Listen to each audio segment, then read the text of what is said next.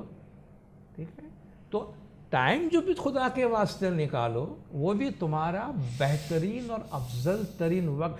یہ نہیں کہ بھئی اب ہر جگہ سے فارغ ہونے کے بعد میرے پاس وقت بچتا ہے تو خدا کو یاد کروں گا. نہیں، جب ٹاپ آف دا لسٹ جس سے آپ کہیں کہ آپ تمہاری سب سے پہلی ذمہ داری خدا کے ساتھ جو روابط ہے اس کے لیے اپنا بہترین وقت جو ہے آج کی اصطلاح میں بات کروں سر، پرائم ٹائم. اور وہ وقت جو ہمیں بہت زیادہ پیاری ہے. تو اپنی جسمانی طاقت میں سے رات اور دن دونوں وقت کا ایک حصہ اللہ تعالیٰ کے لیے قرار دینا. اب اتنی ساری ذمہ داریاں ویسے دے دی گئی اس کو، کتنا کام مالک الاشتر کو دے دیا گیا.